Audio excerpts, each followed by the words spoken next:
Gente, está faltando um mês para o fim do prazo da declaração do imposto de renda. Quem ainda não acertou as contas com o Leão tem até o dia 31.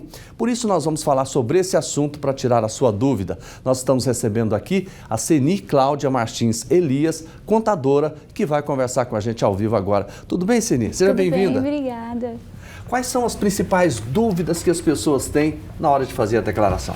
Então, as principais dúvidas, elas ficam ali em quem é obrigado a declarar, até quando tem que declarar, por que eu tenho que declarar, né? Então, assim, hoje a gente tem, né, vários tipos de pessoas que são obrigadas a declarar. Então, essa declaração, ela gira ali em torno do limite de rendimento tributado que você tem. Então, se você trabalha e teve renda aí superior a R$ 30.639,90 no ano de 2023, você está obrigado a declarar.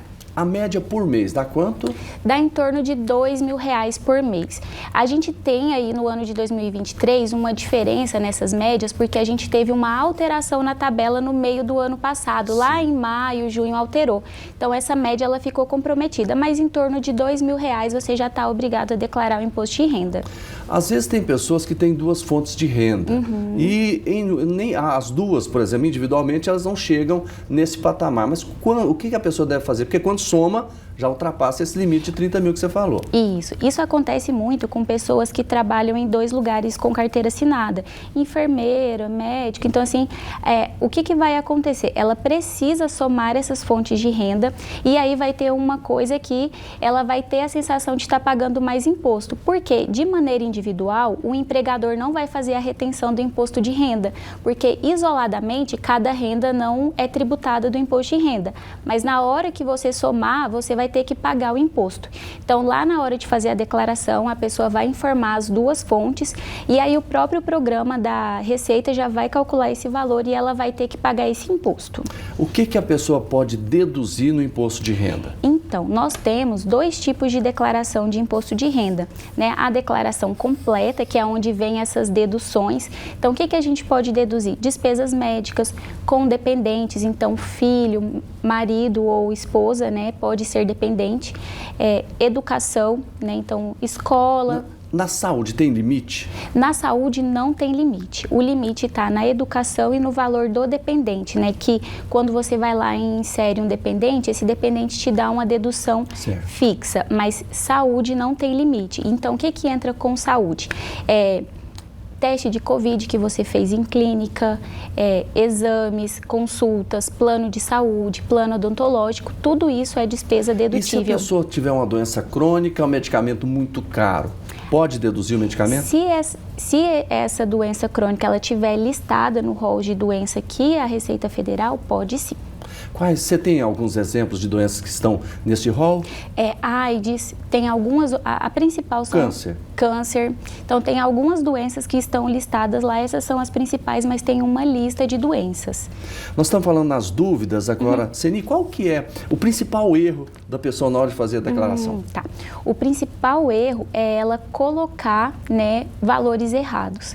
Então, agora a gente tem o programa, né, que a pessoa consegue acessar pelo Gov e já baixar as informações que a Receita tem dela, mas o principal erro são erros de digitação ou de omissão de informação.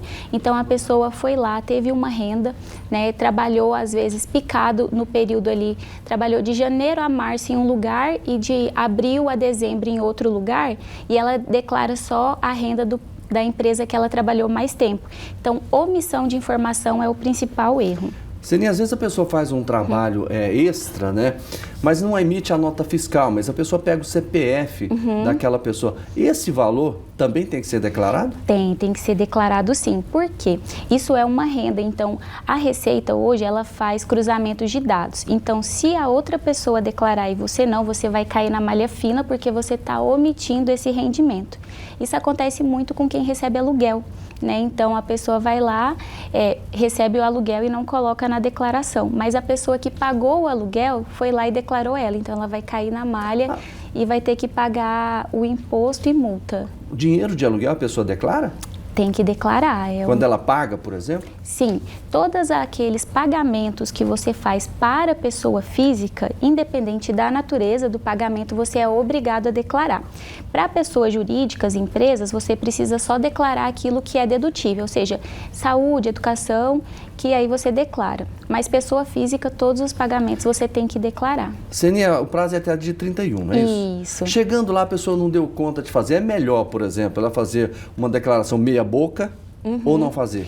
É melhor ela fazer uma declaração meia boca, entregar, porque aí ela não vai ter que pagar a multa, né? Porque depois do dia 31, você pode continuar entregando a sua declaração. Às vezes as pessoas acham que, não entreguei até dia 31, agora eu vou só pagar a multa. Não, você tem que entregar, pagar a multa, e essa multa pode ser até 20% do valor devido e o mínimo de R$ 165.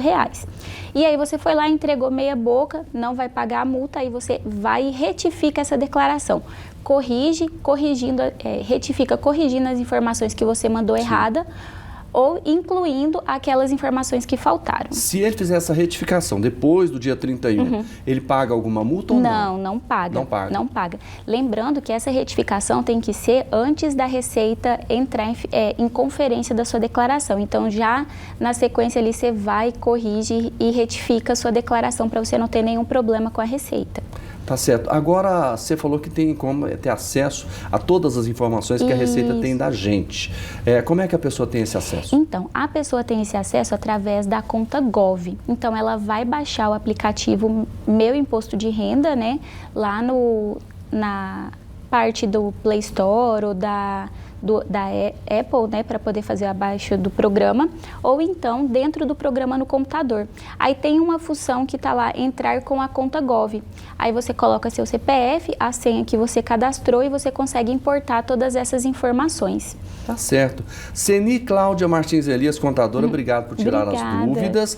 Só relembrando aqui, a pessoa soma o valor que ela ganhou no ano inteiro, tem que dar R$ 30.639,90. Exatamente. Esse é o valor? Esse é o valor do Acima disso aí paga? Acima disso daqui paga, é obrigado a declarar, né? Então, assim, nesse valor você já está pagando imposto, mas você tem aí que declarar. Além desse valor, se a pessoa recebeu rendimentos isentos, acima de 200 mil, ela precisa declarar também. Tá bom. Seni, obrigado, viu? Bom nada. Feriado para você, bom restinho de feriado. Obrigada, foi um prazer estar aqui. Qualquer dúvida, estou à disposição. Nós também. Nós falamos de imposto de renda, né? Porque o prazo, atenção, gente, anote aí, vai até o dia 31 deste mês de maio, tá certo?